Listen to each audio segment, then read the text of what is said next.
Okay, so yeah, I'd like to talk about Kähler differentials. Learned a bunch about them. And I think I'll start out with some cool thing that isn't quite Kähler differentials, but is connected to Kähler differentials. So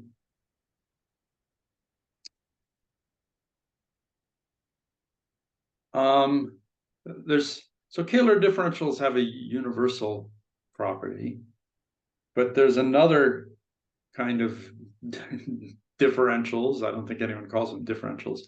That has a more universal property. And can I ask?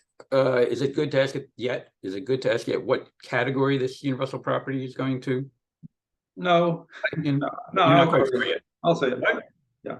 So it turns out that, like, when I tried to prove that Kähler differentials worked as advertised, it turned out that, like, studying this other more universal thing, made it easier. Okay. I hadn't quite absorbed that until someone pointed that out. That's actually what I was secretly doing. So okay, so here we go. So let's say that we're starting out with the category of algebra. Sorry, I don't know what that's. I don't know if I want to say what category it is. So algebras over a field. Algebras over a commutative ring. Okay. So if you have such a thing. So you didn't narrow it down to commutative yet.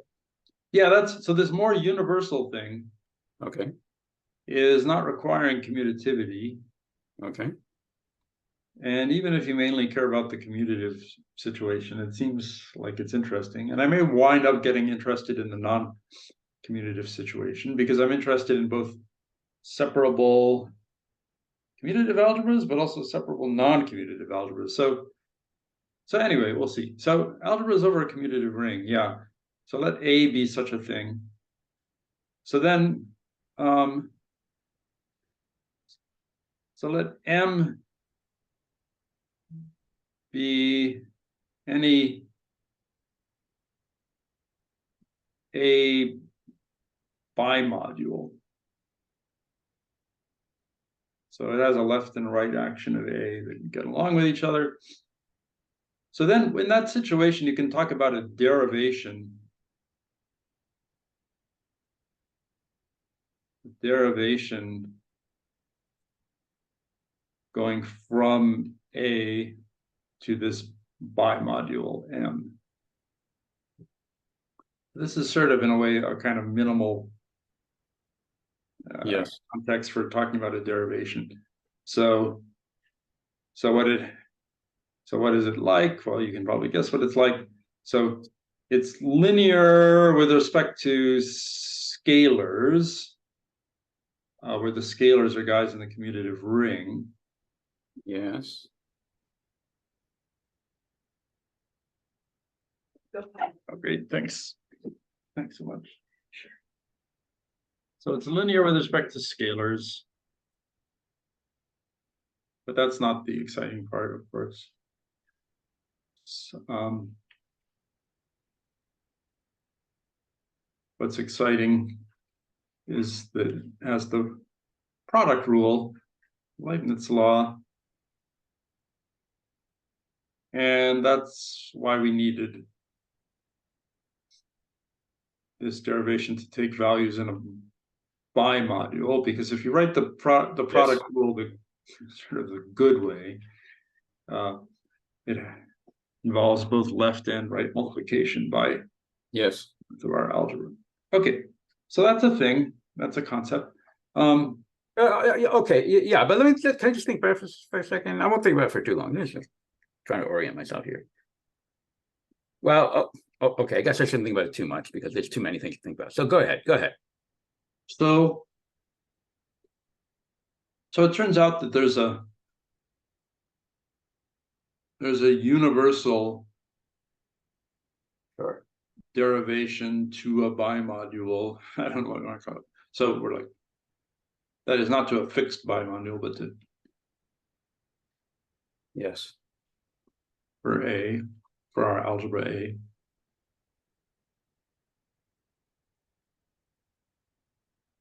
And this is an interesting thing that's not Kähler differentials. It's some other kind of differentials. I don't know exactly what they're called. But here's what it is.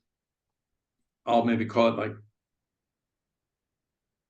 big D for derivation. And it goes from A, and it takes values in A tensor A for tensoring over our commutative ring K.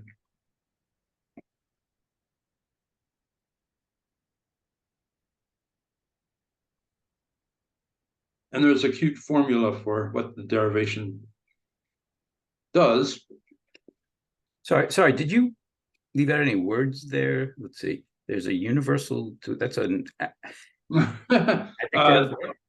Derivation to a bimodule, I guess is what I was trying to say. Yeah, sorry, let me fix that.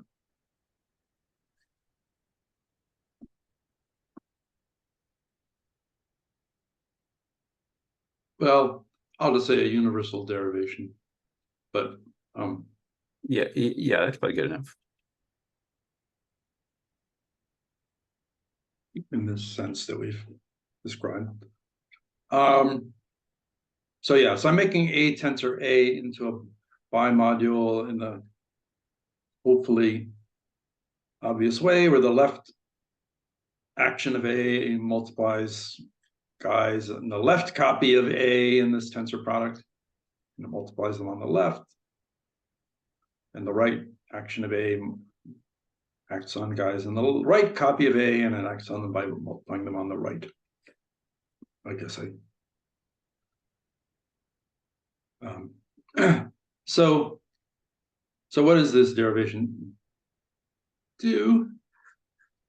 So if you apply it to any algebra element, it gives you I'll call that algebra element little a. It gives you A tensor 1 minus 1 tensor A. So that's cool.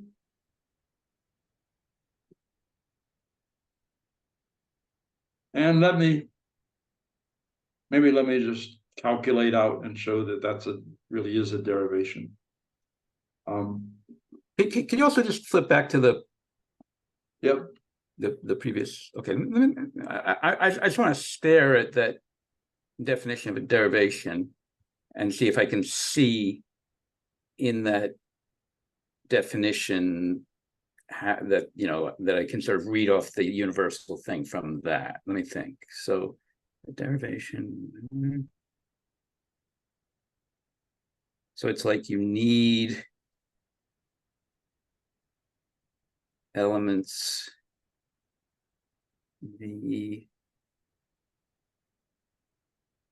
right, this is what you're kind of telling me now, but let me just think about it for a second. So okay, so you're gonna have all right. now can you go back and continue with what you're saying? Yep. Yeah, from the definition, you could like make up a kind of syntactic construction of the universe. Yeah, you just put in one element for each element. Let's see. You put in the value of the derivation for each element. I'll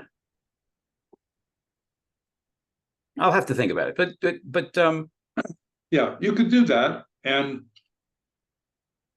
I mean, that must be secretly what you're doing, but you're doing it in some more slick way. But go ahead. Yes. No, I mean, so this way is sort of more of it's a less obvious way that, I mean, so you could either prove that this thing has the universal property directly, or you could prove that it's equivalent to the more syntactical way of constructing it. I don't know, I may not do either of those things, but what I will do is just for fun, show that it's a derivation. Yeah. So I'm going to take the derivative or the whatever d of product of two guys, a and b. So I get ab tensor 1 minus 1 tensor ab. And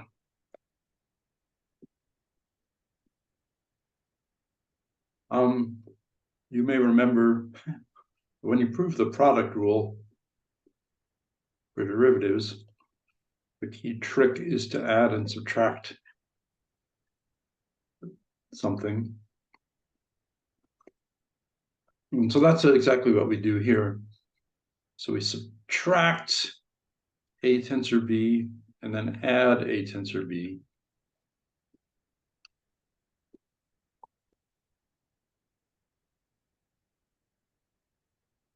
This is probably the stuff you don't like. Right. Yeah. I'm right. And in the back of my mind, I'm trying to change it to stuff that I do like, but keep going. Yeah. But then you see that, yes, that little trick of subtracting and adding the same thing, which is sort of the essence of the product rule. I mean, the product rule is about how a product of two things changes. And it's going to involve the change in the first thing and the change in the second thing. And so that's sort of what we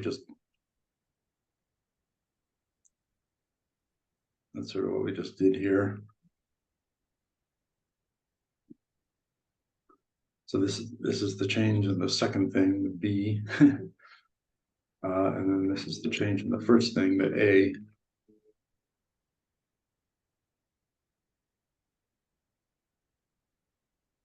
And so that's that gives you the product rule. I mean, there's probably tons more to say about this, but which I don't necessarily know. But basically, the ease with which you can check that this thing is a derivation and also prove its universal property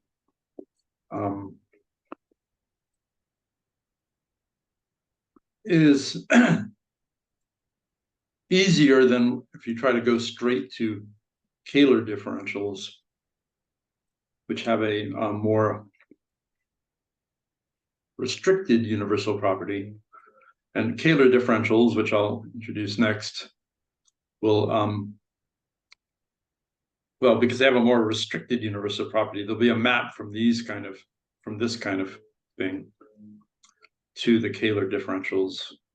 Yeah. Which will actually be a kind of is that right? Let's see. Hold on a second. Not really true.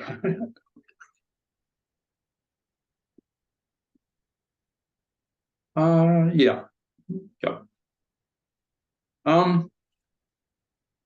Right. So one interesting thing about this thing is that actually these, well, I'm probably explaining this like in completely the order that you don't want. I don't know. So, because I tend to think about this stuff very computationally, but Sure. Well, let me just go on and say, like, what's the universal property for Kähler differentials? Yeah. So for Kähler differentials, people usually consider them when the algebra is commutative. And I guess I'm not going to attempt to try to figure out if it still works. Okay.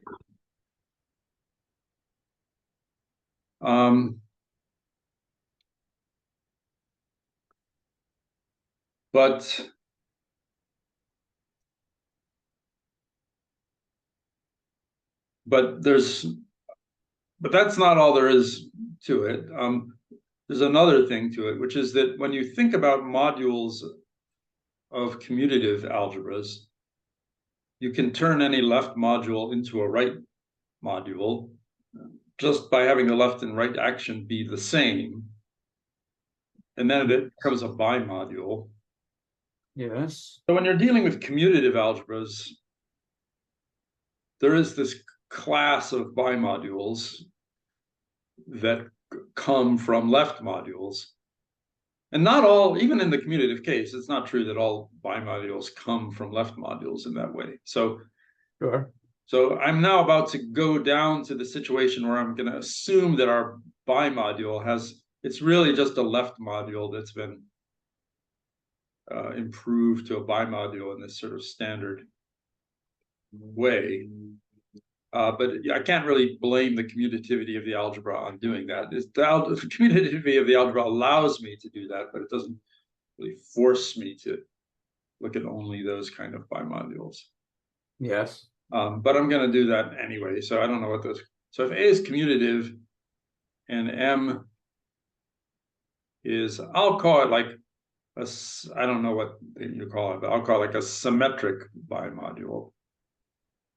Well, right, this is a funny way of talking, because you're just talking about modules, but somehow it's psychologically helpful to think of them as symmetric bimodules because you're relating them to these more general derivation things, these more general differentials. Right. Yeah. Right. So it's a symmetric bimodule if it comes from a left module, say, or a right module, but say from a left module. So the right action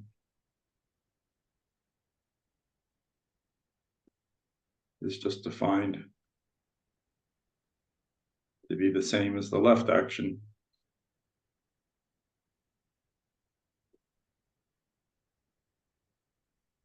So yeah, right. It is sort of funny, but I just want to put it on like an equal or on the same stage as the earlier work. So yeah. Sure. So then we could talk about like. So then we could raise this question: what's the universal? I guess I'll just introduce more neologisms. The universal symmetric derivation.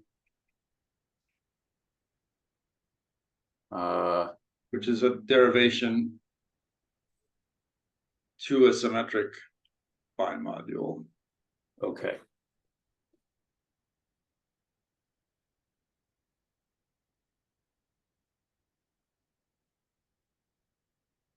So the derivation law is the same as before. So maybe calling it a symmetric derivation is also misleading, but it's just that the modules, the bimodule is symmetric.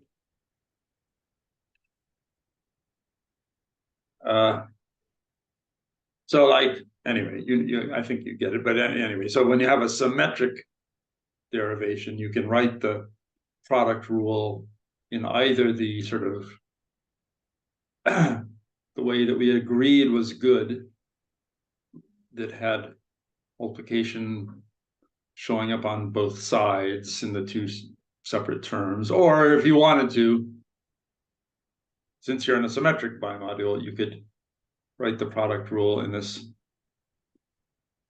other way where the multiplication is only happening on the left. Okay, but I have a stupid question here, which is if I take this universal thing in the not necessarily symmetric context, and then I just symmetrize that, functorially symmetrize that, apply the left adjoint to the inclusion of the symmetric bimodules. Does that give the thing that you're talking about? Did my question make sense? Go ahead. It does make sense. So, and I'm trying to figure out if this follows from what you said, but go ahead. I actually think there is a mistake in what I said already, which Okay. maybe you have revealed. So I've never read anything about this universal derivation, so I think I got it slightly wrong. So I didn't. So the only thing that's wrong, I think, is this. So I wrote that this derivation goes from A into A tensor A. Yeah. But I mean, in fact, it only goes into a sub. Its range is only a sub bimodule of A tensor A. And I think that's actually that smaller bimodule is the one that we should really think of as being the one that we're using. That is, I think, though, if I had bothered to check the universal property, I would have realized, I think, that this A tensor A is not the right thing because it's too big. So let me go back and fix that up a little bit. Okay. So Okay. So you see, these guys are the form A tensor 1 minus 1 tensor A, which are in the range of this purportedly universal derivation. They have a special property, which is that there's a multiplication map from A tensor A to A. Say again, there's a multiplication map from where? From A tensor A back to A. Yeah, more or less by well, let me think. So what was A? A was an algebra. An algebra. A K out, or K is commutative. Okay. Yep. So it was an algebra, and so I guess Okay, to check this, that this multiplication map is it's a bimodule map, even.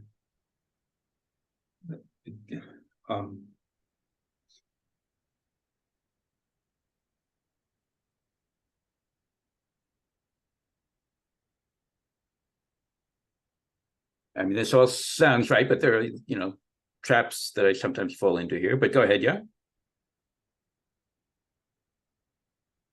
So okay, so there's let me just write some stuff down. So there's this multiplication map from A tensor A to A. Yeah.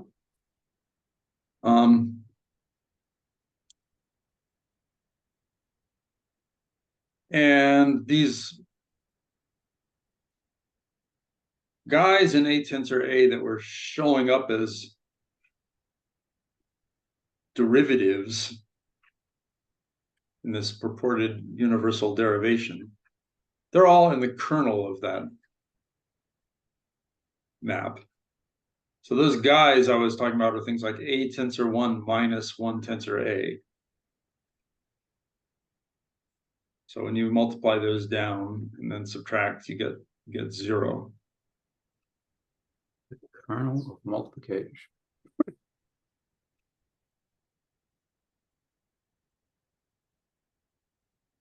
How does the kernel of multiplication compare to the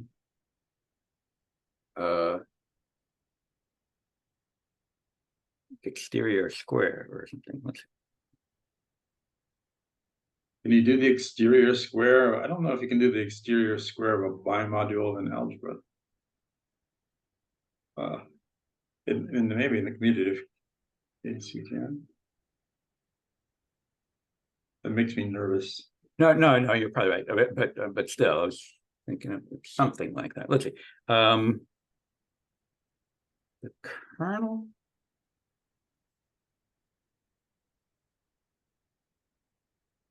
Multiplication.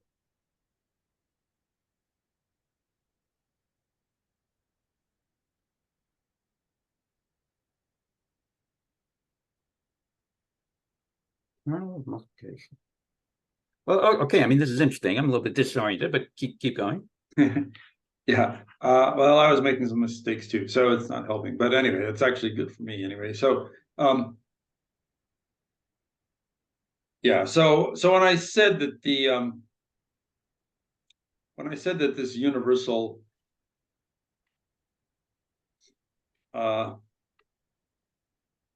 derivation goes from A to A tensor A, that's not really the right way to think about it, to see its universal property. It's the universal bimodule that we're supposed to be dealing with is not all of A tensor A. It's really just supposed to be this kernel of multiplication. I'm pretty damn sure. And you yeah, go ahead. And the reason why I'm sure is because you said something like, oh, the Kähler differentials, which have this less universal property, should be a kind of, I think you said like be some kind of quotient of the more universal one by symmetrization. Yeah, something like that. I was trying and that does work out if I fix things in this way, then I'm now fixing them. Okay. So Kähler differentials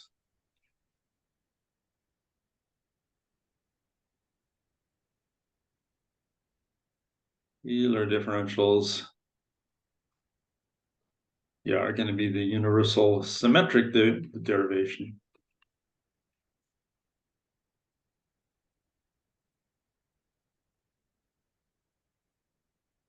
Okay. And maybe I'll call it, sorry, I know you hate different fonts, but I'm doing it anyway. So there's like some other D going to a symmetric bimodule. And what the symmetric bimodule is, people usually describe it this way, which is very nice, but I think it is also what you said. It's modding out by the symmetrization. But the way they think about it, which is very nice in other ways, is they notice that this thing I'm calling I, the kernel of multiplication,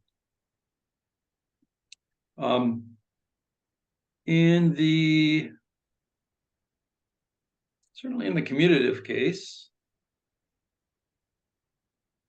but I guess actually certainly in the commutative case, I'll just say that I is actually an ideal in A tensor A. Because it's a kernel. Is that right? Yeah, well, it's because it's a little tricky. It's a kernel of a bimodule homomorphism. Originally, that's what we knew.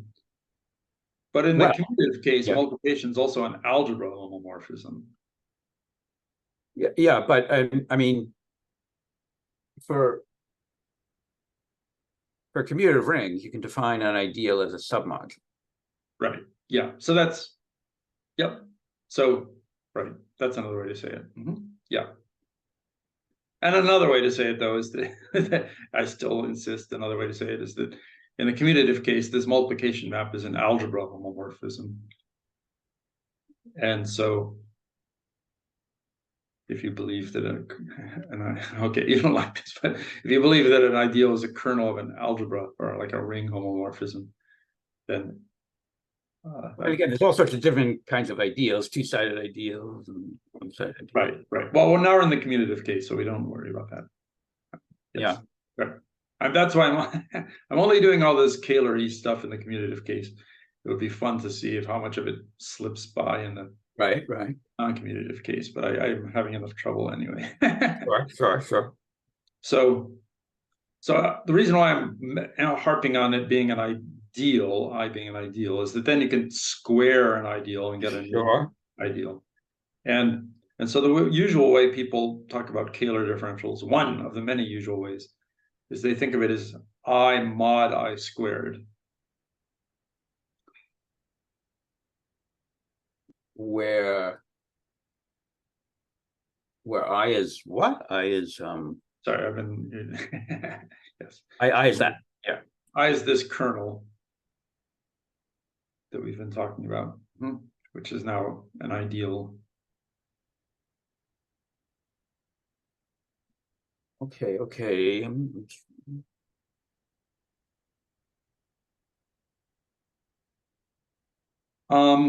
But the interesting thing is that, so I was like trying to prove that Kähler differentials had this universal property. And then I started out just by trying to brute forcefully calculate it. And it was sort of annoyingly complicated for something that should be nice. But then it turns out to be much nicer if you first do the case of this more universal derivation. And then it does indeed turn out that modding out by I squared is indeed amounts to the same thing as modding out by symmetrization. And again, that's a kind of, well, this, I'll get to some geometrical way of thinking about this. So then maybe it's less of a just a brutal calculation, but more of some kind of conceptual thing going on here.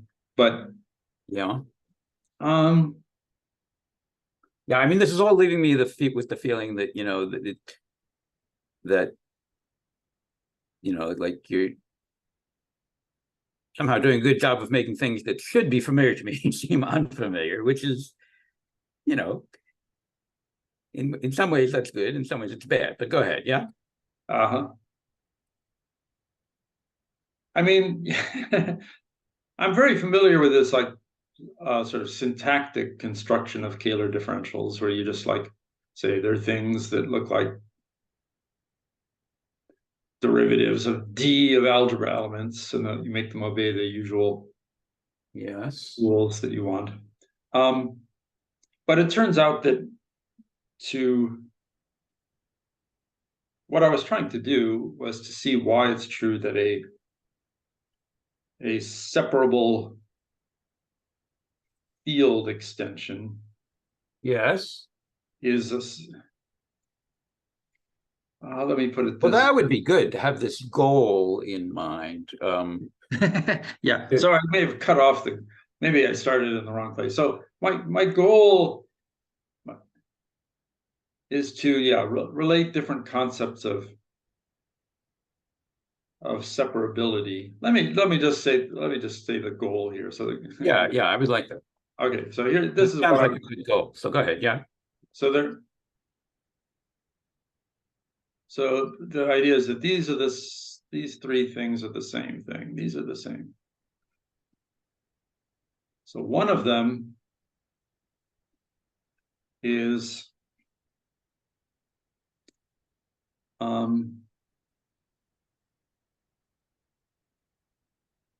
finite separable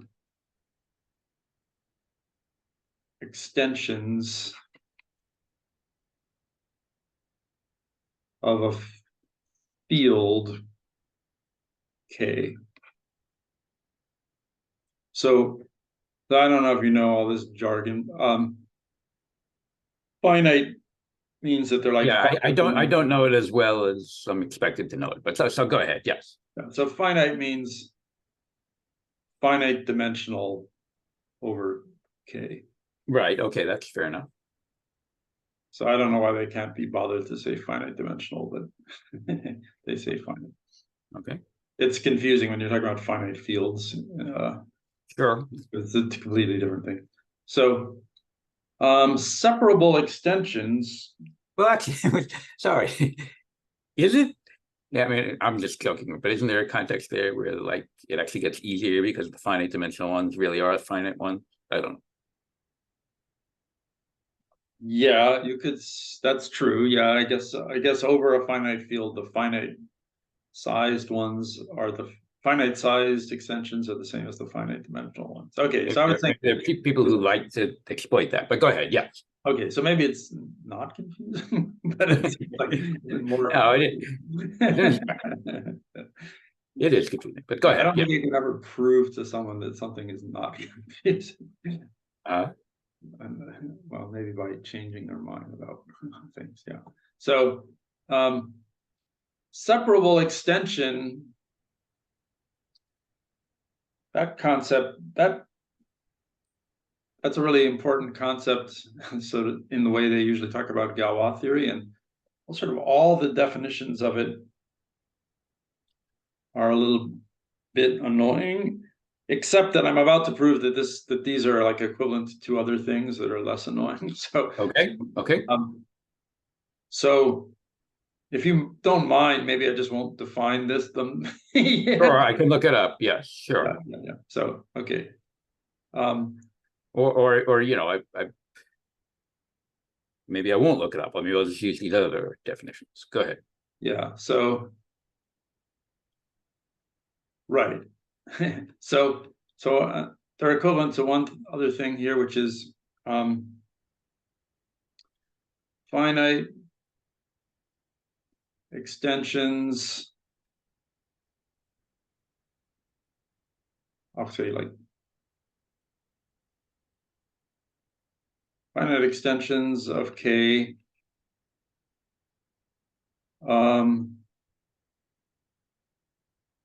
whose Kähler differentials are all 0. So here I'm thinking of the extension as an algebra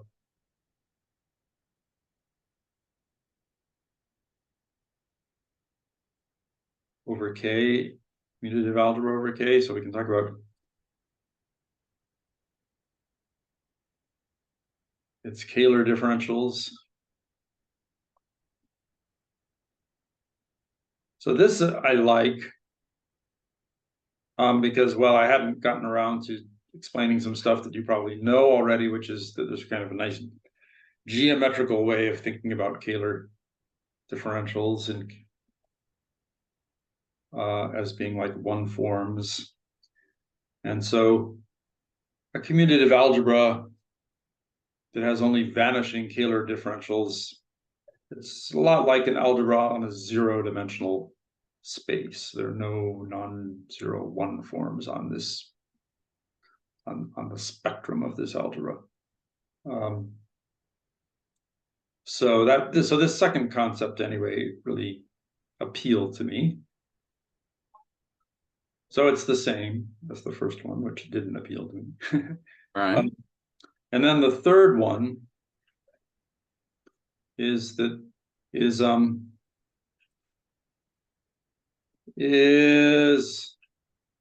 extensions of our field K that are separable algebras.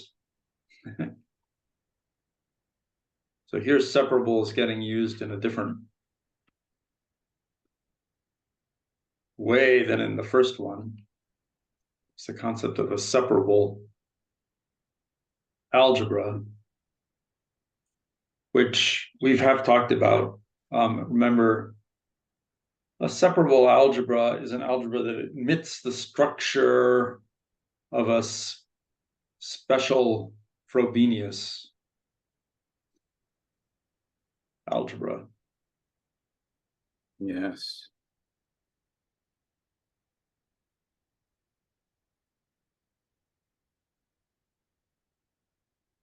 We're somehow now taking the commutativity of this Frobenius algebra for granted, or something like that. Right now I'm giving you the definition of a separable algebra, but right now we're in this commutative case, right, for the field extension. Mm-hmm.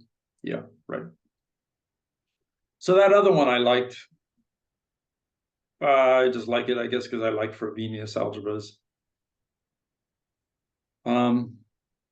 So I showed that I showed / looked up arguments for why all these three things are the same. Yes. The second and the third one are the same in a fairly nice way. It's fairly nice to see why they're the same. But a key step to seeing, or at least for me, to see that the second and the third one are the same is this description of Kähler differentials, which I'm giving you now as the Kähler differentials are the kernel of multiplication mod that kernel squared. That's sort of why I got drawn into that way of thinking about Kähler differentials. Yes. Yes. Because as Frobenius algebra, in addition to a multiplication, it has a co-multiplication. And when it's a special Frobenius algebra, that co-multiplication is like it's like a splitting of multiplication, or whatever you call it. It's like a section. So you have like multiplication. Say that again. That for a special Frobenius algebra, what happens? What's this? So for a special Frobenius algebra, is there like I hate Feynman diagrams, but is there a Feynman diagram that you can draw that says that? Yeah, it's just the definition of separable in Feynman diagrams, but okay, you don't like them, but okay, I'll draw it anyway. Yeah, it says that if you first co-multiply and then multiply, you're back to the identity.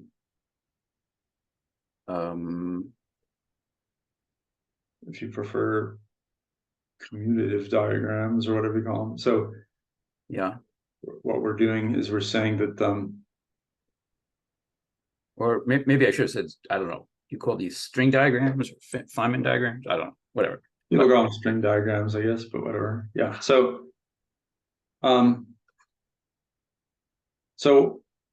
see, there's always this, for any old commutative algebra, there's this short exact sequence where you've got the algebra tensor the algebra, and then you've got multiplication, and then that's onto, and then it has this kernel, which I keep talking about, calling the ideal I. Yes, yes. And so for the algebra to be, well, you can think of it in different ways, but you can think of this as it's probably good to think of this as like a sequence of bimodules. There's like a sequence of AA bimodules. Yes. And then the algebra is separable if that short exact sequence splits. You're saying that are you saying that if you just randomly pick a bimodule section, then that will be that will give you, precisely a Frobenius structure here, a special Frobenius structure here? I always worry about the details of this stuff, but I feel very I feel very sure about that if our algebra A here is finite dimensional. I think you can prove that but yeah, let me think about this. Let me think about this. This is,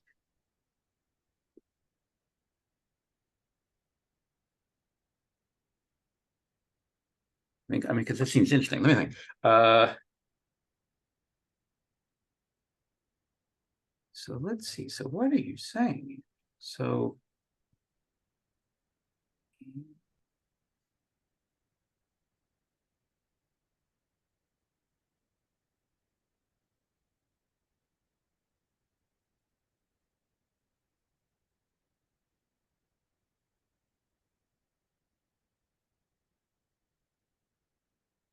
multiplication.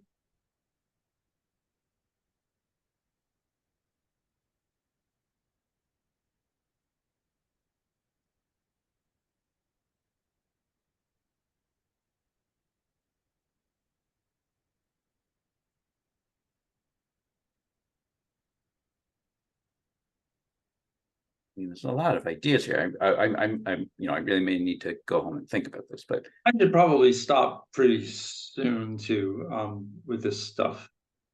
well, I guess that's not Once- that bad idea because maybe, you know, just because I think you sort of have made a lot of important points here. But this isn't exactly where you want to stop, is it? Or let's see. I guess what I wanted to say was something that you Yes. should know, which is I mean, what I won't do is attempt to prove that these three things are equivalent. but one thing that sort of is lying in the background of all of this is a kind of geometrical way of thinking about what's going on here, where you think of A as functions on some kind of space, our Yeah. commutative case. And so then A times A tensor A is like functions on the product of that space. Right. And then I, the kernel of this multiplication map, is the functions on the it's the functions that vanish on the diagonal of that. Right. So the functions that vanish on the diagonal of that space, Right. they don't need to be, they sort of extend all over all over that space times itself. So there's sort of a pretty big thing there. Right. But then when you do I mod I squared, you're looking at functions that vanish to first order on that to at least first order on that space, on that diagonal, mod ones that vanish on to second order. So then you're sort of getting this first order infinitesimal neighborhood of the diagonal of that space. Right. I mean, I mean, this at least fits with the idea that we're just kind of trying to say that, well, that, you know, that we're dealing with discrete fibers. Right. Right. So exactly. So this exists. So being able to split this exact sequence, yeah, is exactly saying that the points on the diagonal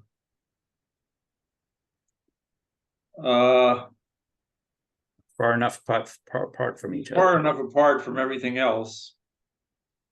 Yeah, and you can really say it like geometrically. You're saying that you can take your space times itself and you can split it into a coproduct of two spaces. One is the diagonal, and the other is like the off diagonal stuff.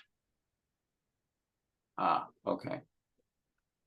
So okay, that's extremely, right. Yeah, that's extremely helpful. I mean, but yeah, go ahead. Yeah. So Tom Leinster pointed out that that's like a good, perhaps post hoc justification of the word separable.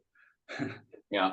So what they can define, at least in the commutative case, it's separable means that you can separate out the diagonal from the rest, or you could say it in a more logic-y way, that like the relation x equals y, which picks out the diagonal, has a complement, a very nice complement. I mean, I'm not completely sure how,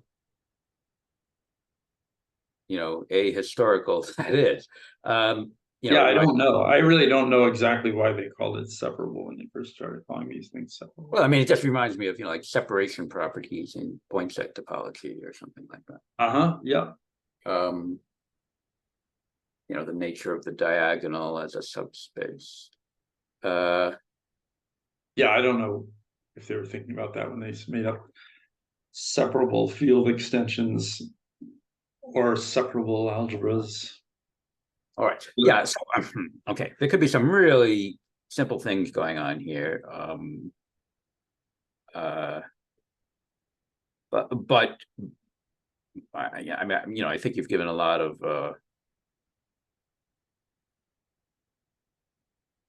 the ideas that would be needed to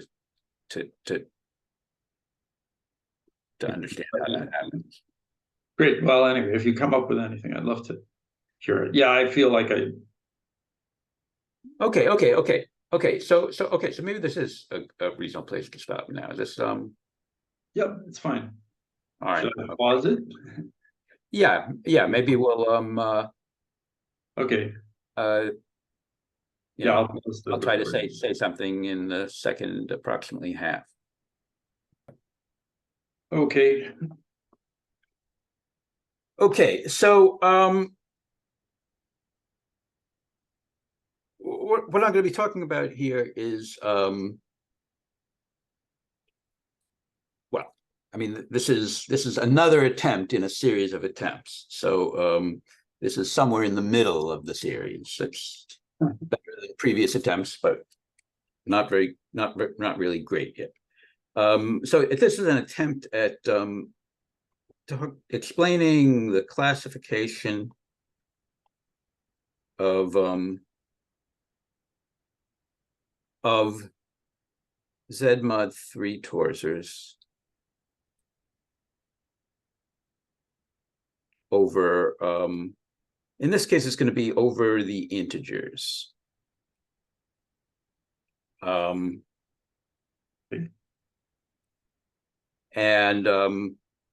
so this is something that falls under the heading of Artin reciprocity. Maybe I'll say it's like a special case or application or part of Artin reciprocity. And, you know, one of my goals is to really understand Artin reciprocity, partially for purposes of trying to understand all sorts of generalizations, potential generalizations of Artin reciprocity.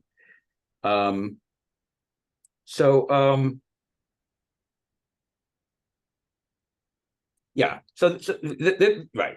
This is another pass at trying to understand the classification of these things, and it's and, you know, and again, I'm sort of constantly trying to blend lowbrow viewpoints with highbrow viewpoints, and perhaps today it's a particularly bad example of that. That, you know, I don't have.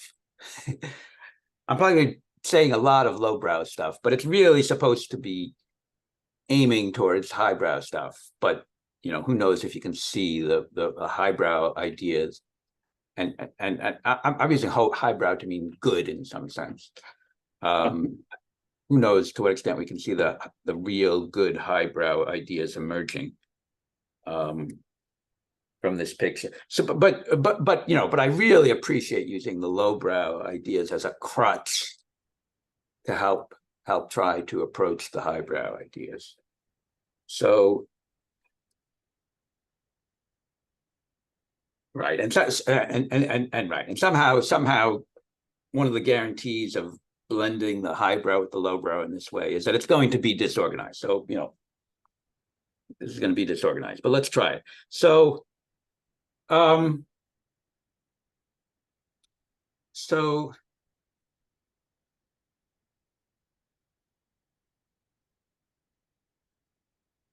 so at some medium level of sophistication, let me try to tell you what a typical Z mod 3 torsor over the integers looks like. So, well, so first of all, it's going to be,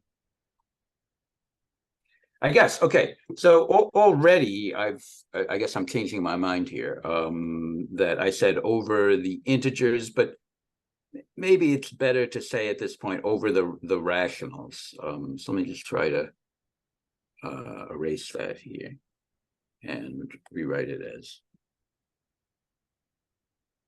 over the rationals.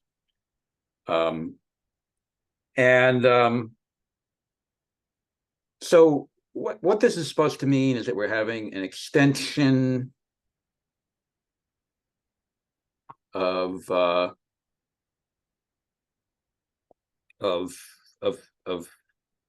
rationals, and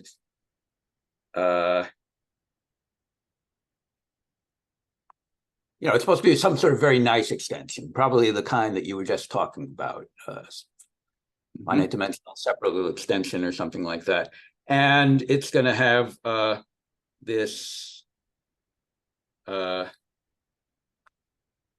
action of Z mod 3 here. And it's going to be not just an action, but like a principal action. And that's what a Z mod 3 torsor is. I mean, you know, there's all sorts of more careful ways to say this, but it's, you know, it's one of these extensions that you've been talking about, but it has this extra structure, which is an action by Z mod 3, and moreover, it's a principal such thing. And, you know, we probably should be able to understand what principal means in this context, but I'm not going to try to get precise about that yet, although it's going to be very important. So,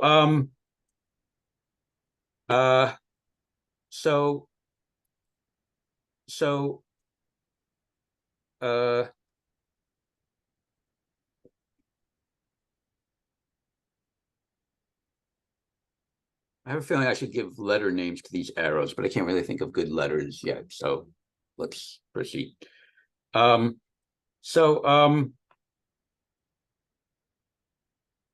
It turns out that all the, you know, we're trying to classify them here. So we're trying to account for all the possibilities here. And it turns out that all of them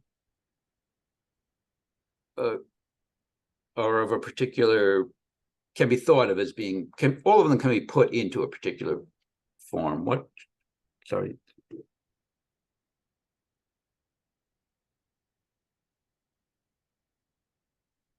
Sorry, I was just trying to fix some mistake I made on the tablet. Okay, so they can all be put into a certain form, and the form looks like this. So let's see. So it's going to be how do I say this? We're going to adjoin some variables here. So what is it going to be? It's going to be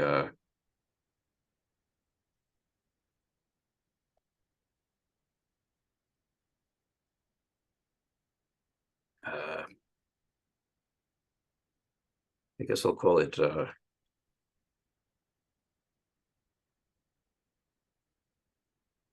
x sub 1 and x sub w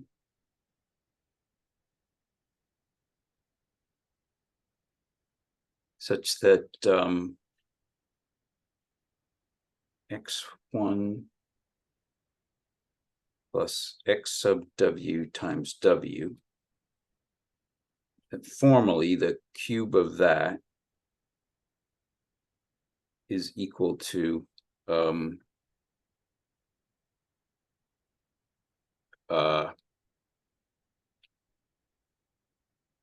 is equal to a certain other thing, which is I guess I'll call it b sub 1 plus b sub w times w.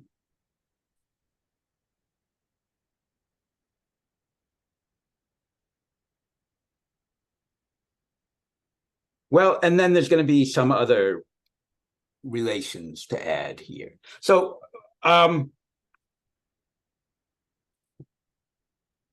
mean, we could just stop here for a second, and this is not going to this will not give us a torch. It's going to give us an extension, and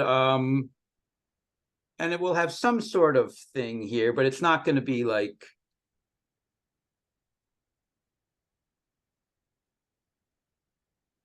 What are B1 and BW now? Yeah, okay. So first of all, I should put some sneer quotation marks, sneer quotes around this expression, just because this is instructing us to interpret this constraint formally. So, you know, this is a constraint on the coefficients of these. So yeah, so W formally behaves like the our favorite primitive cube root of unity. So it's maybe I should say W behaves like that. But it's just a formal thing here. But then we can interpret that as giving us actual. Yes. Okay. And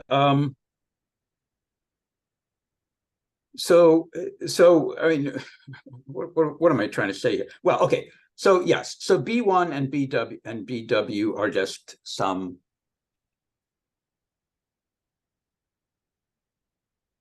particular constants. So in other words, B, we have this thing B, which is that is a a formal Eisenstein quantity. And this extension is this, it's the or what the spectrum of this extension is it's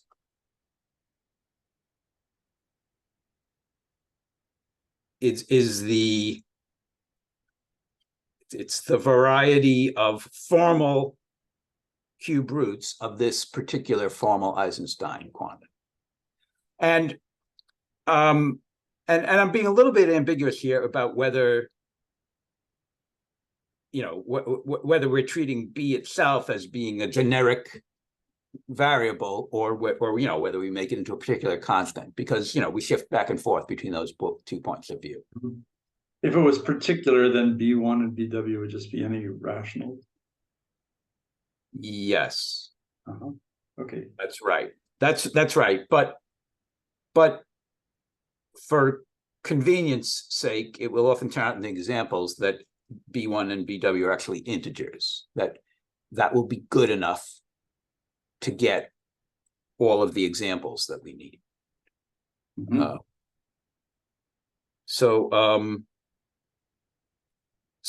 Okay, but part of the point is that this thing, as it is not yet a Z mod 3 torsor. So right, you can think about what is the size of the fibers of this thing, and right. So morally, we should be expecting fibers of size 3 in order for this to be a Z mod 3 torsor. Principal Z mod 3 action. And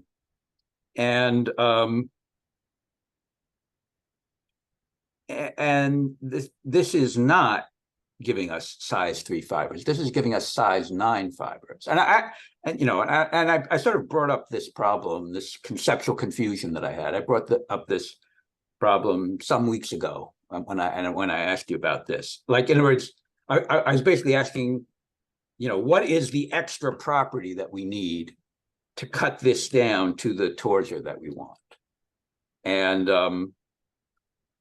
I didn't really come up with a good answer the last time I talked about this, but now I do have a good answer if I can, if I can remember on the spot how this works. So let me try this. Let me try to do that now, to say what is the extra relators that we need for this to be to turn this into a Z mod 3 torsor according to plan. And so this is like, I would say, this is the variety of formal cube roots of this formal Eisenstein quantity. But what we really want is we want to cut it down to just the equivariant, or maybe I should say formally equivariant, the equivariant formal cube roots here, and the equivariance is with respect to the formal Eisenstein conjugation here. But Yeah, so last time I talked about this, the last time that I talked to you about this, I asked you to try to help me to figure out what is this, how can we write down this constraint? And we didn't quite reach a definite conclusion. But I think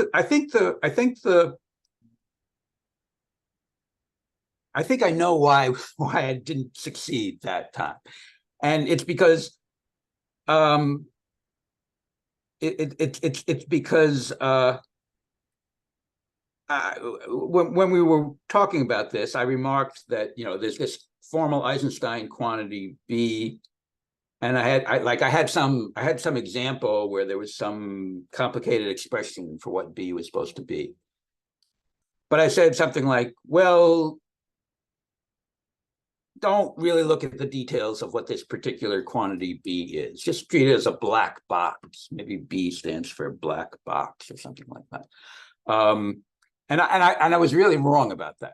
It turns out that you can't write down, I can't write down the correct equivariance property unless I open up the black box and see how we obtained this number B. So that's what I have to do right now. I have to open up this black box B. I have to tell you where B comes from. And where it comes from is it comes from a formal Eisenstein quantity A. So A is some other formal Eisenstein quantity.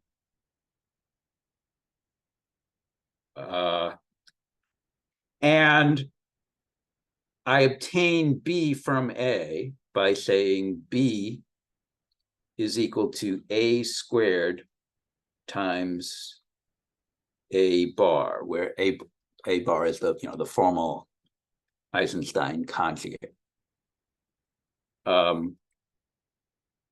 So in other words, this is not, this whole thing here is not going to give us a Z mod 3 towards R unless B has this special property that it comes from an A in this way. Is that I don't know why any of this is true, but is that going to be enough, or is there more? It's going to be enough. Well, am I saying that correctly?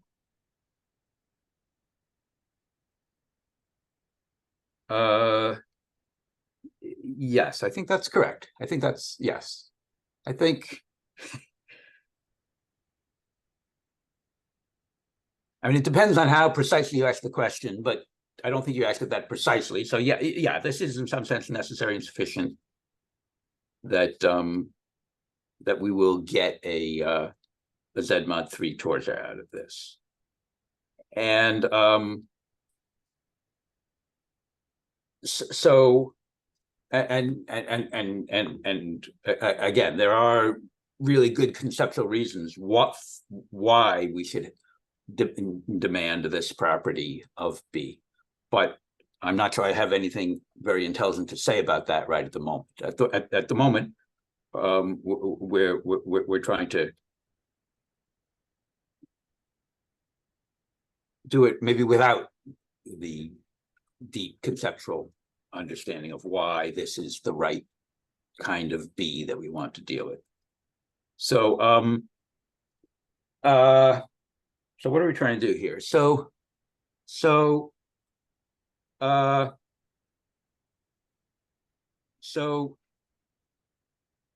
you really saying that if you demand that B have the appropriate form in terms of A, that the dimension of this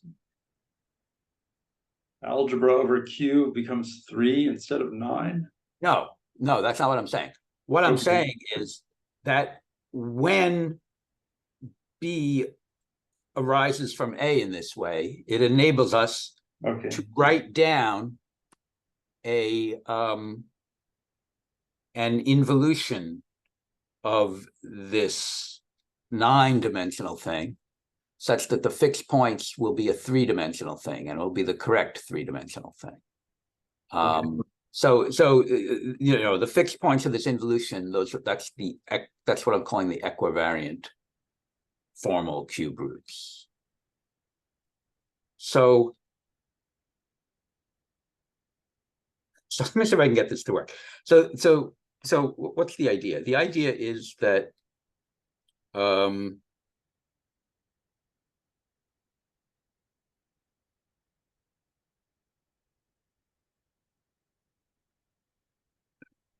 I don't know if I'll say it right the first time I try, but let me try to say what I think is going on here. So for a general B, it's not going to be true that having the cube roots of B will give us the cube roots of B bar. But for this special kind of B, it is going to be true. And we just have to kind of figure out how that works. You know, what is the annoying little high school algebra here that is going to show us how B coming from A in this way is going to enable us to extract a cube root of B, a cube root of B bar, the conjugate of B, from a cube root of B. Mm-hmm. So let's try that. So so B bar is, I guess it's like, you know, how should I write it? A bar squared or something like that. Or maybe I should write it in the other order. I don't know. But so if we've got this thing,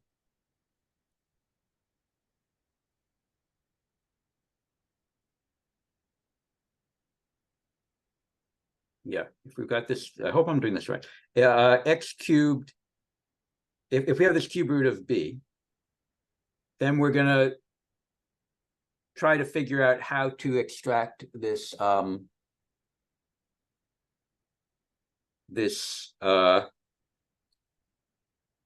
cube root of B bar from X. So okay, so how do we get this thing that's going to be a cube root of B bar?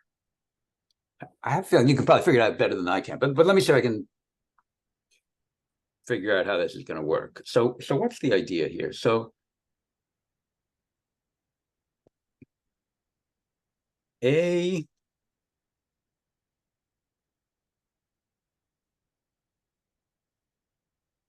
how does this work? I think it's something like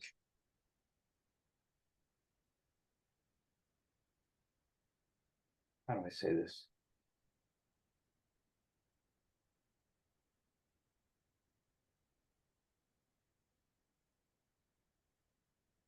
I want to say that B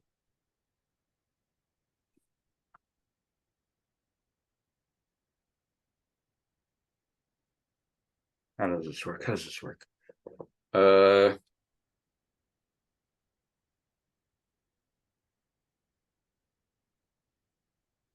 Let's see.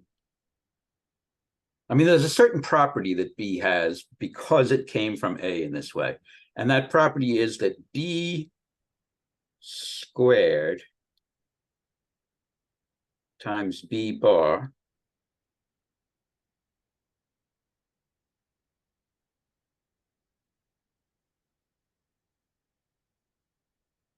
is equal. No, let me try to say it again.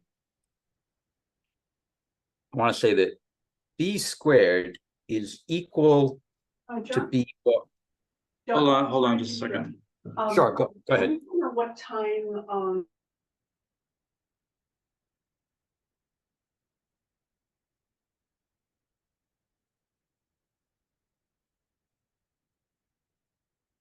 when you gotta go early. I'd like to go earlier, so we're not starting. Hi. Okay, sorry. Are we continuing now? Right now? Yeah. Okay. Okay. So it's back on now? Yeah. I didn't. Okay. Yeah, I didn't pause it, unfortunately. Yeah. Oh, okay. Wasn't that quick on my feet. Okay, no problem. Yeah, I'm still struggling here, trying to, say the right thing. So by virtue of how B arose from A, B is going to have this property that B squared is equal to B bar up to cubes. Up to a cube factor, up to a factor of a cube. And so let's try to figure out how that works. So B squared is equal to what? It's equal to A to the fourth times A bar squared. And B bar is equal to, I guess, A times A bar squared. And you can see that they differ just by a factor of cube, right? Mhm. So Yeah. it's, okay. B squared And- is A cubed B bar. Say that again? B squared is A cubed B bar. Yeah. I better write down what you said. Say it again. B squared equals what? A cubed B bar. A cubed B bar. Okay. And that's going to mean that we can get a cube root of B bar by taking a cube root of B squared. Because, we're only going to be off by a factor of A. So you see what I'm saying? Uh-huh. So what, so if you see what I'm saying, tell me what I'm saying, because I don't know what I'm saying. So we're saying that you can, Oh, give me a name for this cube root of B squared. You're saying if you give me let's call it Y. Let's call it Y. So Okay. we're going to define Y in terms of X. And the crucial property is that we want Y cubed to be equal to B bar. So we're saying, so what are we saying? So we're saying the sensible thing to do to obtain a Y with this property is to take the cube root of B and to square that.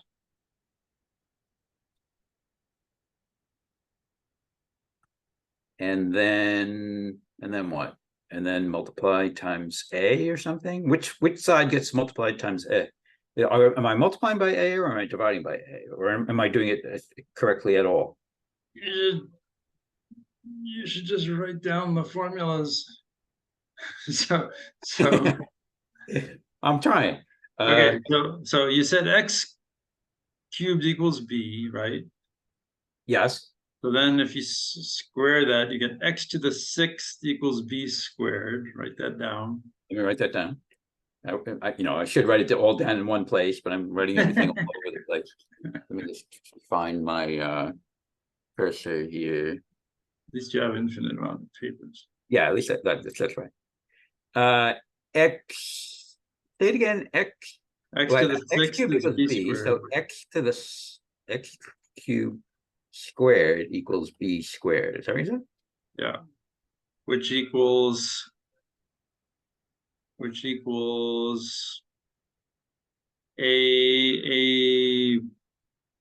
no. Wait, you didn't even finish the other thing. So Oh, okay. it's the other thing. Okay. So the other thing that you should have said was, so like you had B squared is B bar, and then you said that's equal to A bar squared. But then what did you do? So you should have said that B squared is A cubed B bar. Let's see why. Okay. Oh, you did say that. Say that again. You said that up above. Here? Okay, so good. It's right there. So now just stick that in there in what you're just writing down now. Okay. X cubed squared equals A cubed B bar. Yeah, and now solve for B So bar. just X to the 6. So now you're getting solve for V bar. And you'll see that you've got a nice formula for a cube root of V bar. B bar equals x to the sixth over a cubed. Yeah, so V bar is x squared over a cubed. Say that again. B bar is x to the sixth Squared. over a cubed. X squared over a quantity. Oh, cubed. okay, equals x squared over a cubed. So yeah, so you do. So if we could divide by a, then this would work. So in other words, that's part of the I guess right. I guess I may have lied slightly when I said that this works for any a. Okay. Did I say that it works for any a? Well, if B is non-zero, then A has got to be non-zero. So you're as long as B is zero, you're okay. Yeah. So right. It's probably just, you know, we're in a field, so anything that's non-zero is going to be invertible. But yeah, if we were trying to write this, you know, right? I mean, there's this interplay between writing down particular torsors and writing down a generic torsor. And if we were trying to write down the generic torsor, then we would, you know, include. Well, it'd be close to generic if you know, if I wrote down these variables, if I made a sub 1 into a variable and a sub w into a variable, and then. Well, it sounds like if you were wanting to really be slick, you could have not introduced a, but introduced a inverse. Well, I think actually what actually turns out to sort of work is that, you know, you introduce a, but then a has a formal Eisenstein conjugate. And, you know, the product of a and its formal Eisenstein conjugate is this, you know, formal Eisenstein norm of a. And you just ask for that norm to have an inverse. Okay. So it's something like that. But right, but I'm not at a sophisticated enough level yet that it makes that much of a difference. So what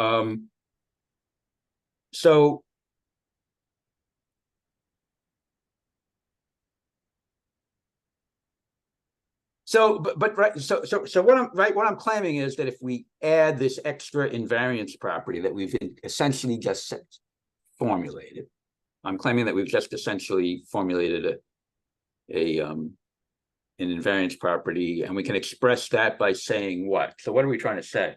We're trying to say that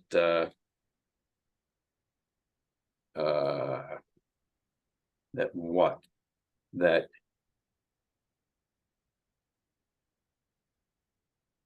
x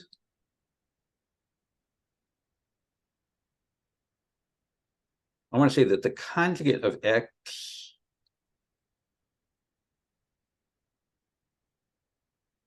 right should be equal to this y thing. I think that's what I want to say, right? That x bar should be equal to this y that we formulated.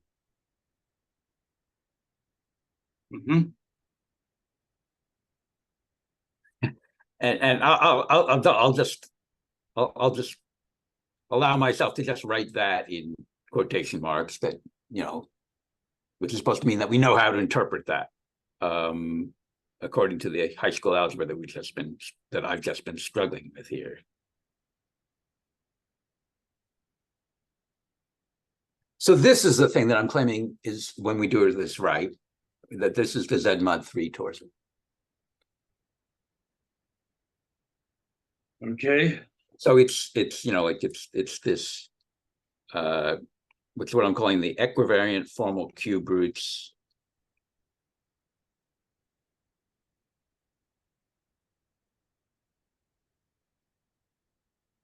of a squared a bar. I'm claiming that that thing is basic, you know, again, when the norm of A is invertible, this is a Z mod 3 torsor. And the way it becomes a Z mod 3 torsor is that, you know, this element W, which is the formal primitive cube root of unity, that just acts on these equivariant formal cube roots of A squared. And so that's the thing that provides the, you know, this principal action. So I'm not sure how much of this you can or should believe yet, but I think I'm doing this right. And you can sort of see how this is supposed to work. So, and this is good enough for us to now go, you know, really lowbrow and really try to classify all these things in a way that we can sort of see. Okay? Okay. I mean, do you have any really particular complaints on this, aside from the obvious complaints here, or is there something I'm forgetting to say here? Okay, let's just go ahead. Go ahead. Well, so first of all, I'll have to stop soon. Sure. And then second of all, yeah, I don't really get like why, maybe I once did, but I don't really get why we're doing these using these particular relations that you are. Let's see. So the first relation, the first one you threw in makes some sense. So you're saying that like right, it is clear that, I mean, it's at least true that the goal is to get a Z mod 3, right? In some sense, the answer to everything you're saying is because we want to get a Z mod 3 towards it. But yes, I admit that I'm not making that very clear. But sorry, that was an interruption. Go ahead with your question. So like, first of all, I guess the idea is that, I mean, we're trying to do it over Q, but somehow or other, the Eisenstein numbers sneak in. That's right. And secretly, there's a very highbrow, you know, Tanakian doctrinaire explanation of that point of view. But again, we're not trying to reach that level at the moment. We're trying to take a much more lowbrow approach. So yes, you're right. Go ahead. So in your first approximation, before you put in that x bar equals y thing, yes, it's sort of like you were that formula you wrote down. It's sort of like saying go up to the, forget the rationals, work with the Eisenstein numbers, and then we're throwing in a cube root of a Eisenstein number. yes. That's what. Well, I'm working in the like the particular case. So you pick a particular integer, a rational b1 and bw, and you say use that. Then we're throwing in the cube root of a particular Eisenstein number. Okay, so then what you've done is you've formed a cubic extension of the Eisenstein numbers, and that's too big. That has, yeah, okay, I see. So that has, wait, why does that have, where are you getting 9 from? So that Right, has, can I tell you? Can I tell you? Well, yeah.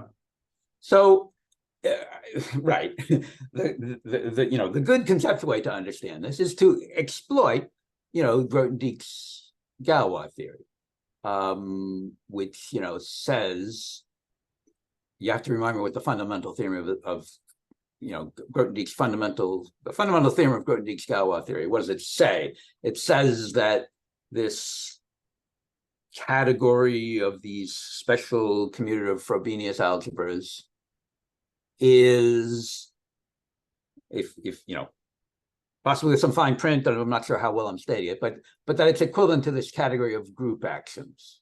Mm-hmm. And so, in other words,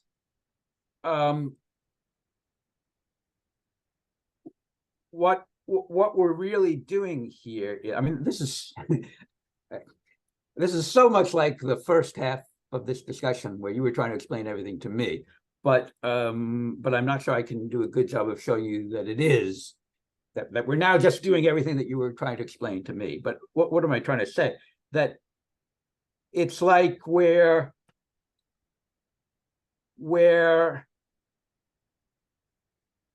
humming a certain, okay, let me remind myself here. So 9 is equal to, what is it? 3 to the power of 2 as compared to 2 to the power of 3, right? Okay, so it's 3 to the power of 2. So in other words, if I understand this in a categorified way, this is telling us that there's a certain 2-element action of the absolute Galois group, and that so that's actually the spectrum of the Eisenstein numbers, right? I mean, what we're doing is we're humming the spectrum of the Eisenstein numbers into the spectrum of this torsion that we're trying to get. Yeah, so it's like, right? I mean, we're humming this 2-element transitive action into this 3-element transitive action, and we're getting this 9-element action. And if you think about it, it has to be so right. I mean, right, the way that you hum one group action into another, in this topos that we're talking about, that was, again, the fact that it's a topos, that's one of the key points of that viewpoint that you were explaining to us about the fundamental theorem. And the way the exponential, the categorified exponential works in these group action toposes is that you take, you don't take like the space of equivariant maps from one action to another. You take the space of all maps from one to the other, and then you have the groups act, the group acts both on the inputs and on the outputs. And so so basically it's working out that there's like a 9-element thing here, and we're trying to isolate the diagonal in some sense. It turns out that it breaks up into a 3 and a 6, and the 3 is the thing that we're trying to get our hands on, and the 6 is this annoying crud that we're trying to get rid of. Okay, well, that's really helpful. Now I see what I mean, at least I get some story for where the 9... Right, I'm giving you a hint for what the right story is. I'm not quite telling you the right story, but yes, you can figure out what the right story is from what I'm saying, from giving a good Grothendieck-Galois theory interpretation to everything we're doing here. You can actually clarify this story to the point where it makes sense. That's right. And so then you're trying to pick out this. So can you tell me what actual time we're aiming for here? Are we aiming for 10:15 or quarter after? Okay, yeah. I mean, the sooner the better. Yeah. Okay. Then yeah, let's just aim for 10:15. Okay. So go ahead. Or are you done? Well, anyway, so then I'd still. Yes.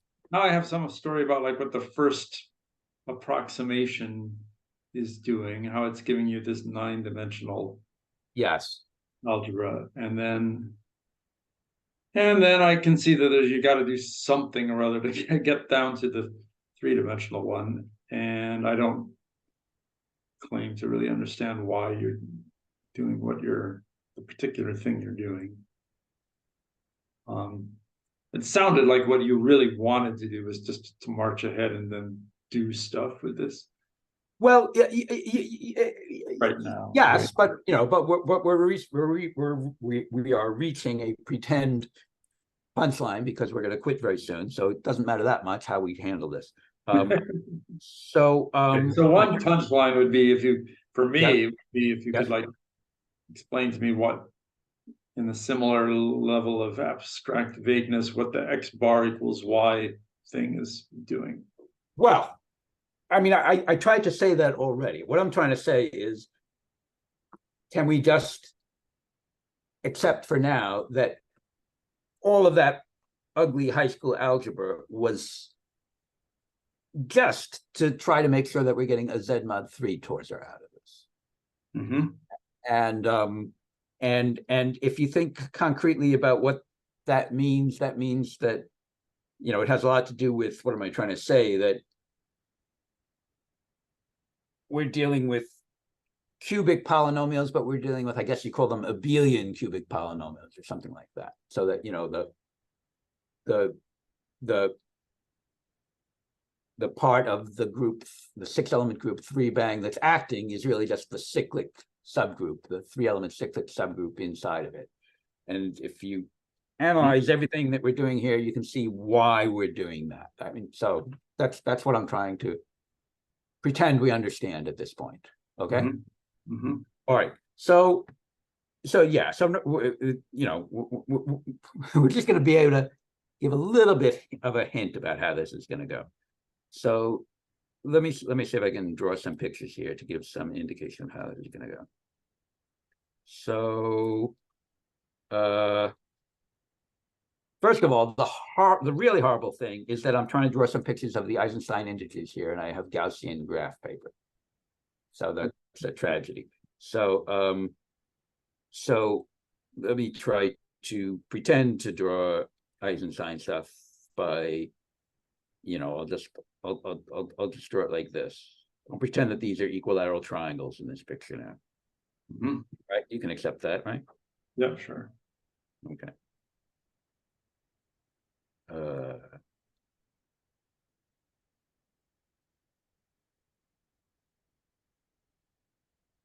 So these are the values of A that we're interested in. So, I mean, right, it started out A's, which were supposed to be in the Eisenstein field. But I'm only saying, I'm saying that we only need Eisenstein integers. And that kind of makes sense, right? Again, in a sort of annoying high school algebra way, that you can sort of clear the denominators if you need to. Yeah, okay. So et cetera, et cetera, et cetera. sorry. I get carried away trying to draw things here.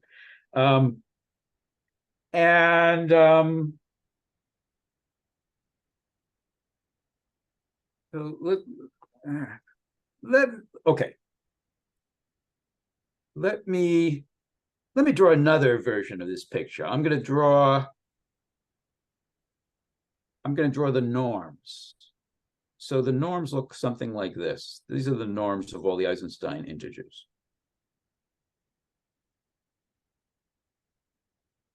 Am I doing this right? Right. So the norm function is a quadratic form.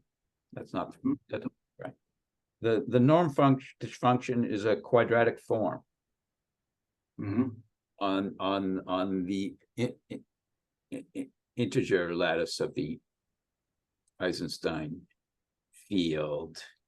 And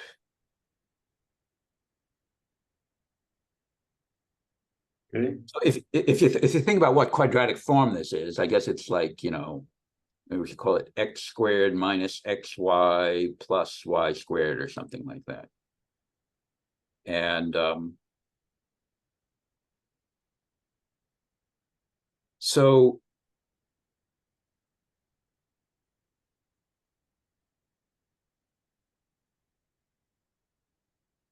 yeah, well, I mean, we're going to run out of time here, but that's actually good for me, because then I can, you know, start the next time and say, you know, now that we have time, I can do it the right way. Yeah. So well, what's the deal with this norm? I do want to go right away, but this is a sort of weird point to stop right after you draw. Yeah, all I really want to say for now is that you can see which primes are showing up as the values of this quadratic form. So the primes of the form 6n plus 1, like for example 7 is a prime here, and it's appearing, you can see how it's appearing here in the you know, it's appearing in this nice symmetrical vaguely hexagonal-ish, hexagonal symmetry picture of this quadratic form that has this hexagonal symmetry of the Eisenstein integers. And, you know, it's just these primes. Like the next one would be, I think it's like 13 shows up right there. And there's 13s all around here. And just for the people watching this, I'll guess that 3 is one of these ramification guys that don't count. Yeah, yes. Well, it's So you don't think you didn't notice that 3 is not of the form 6n? Yeah, I mean, there's going to be a bit, right? Okay, right, but not right. Not only is that a glitch in what I just said, but it's a glitch that reasserts itself in the rest of this story that we're going to allegedly follow up on sometime. So what will have to serve as a punchline for now is that we're going to stare at this picture. We're going to look at the primes of the form 6n plus 1 showing up in this picture. And this is going to help us to classify in a very concrete way the Z mod 3 torsors over the integers. And then we want to generalize this in a whole bunch of ways. But that will have to be it for now. Okie doke. Okay. I'll stop recording, and I want to say something else, but I'll stop. Okay.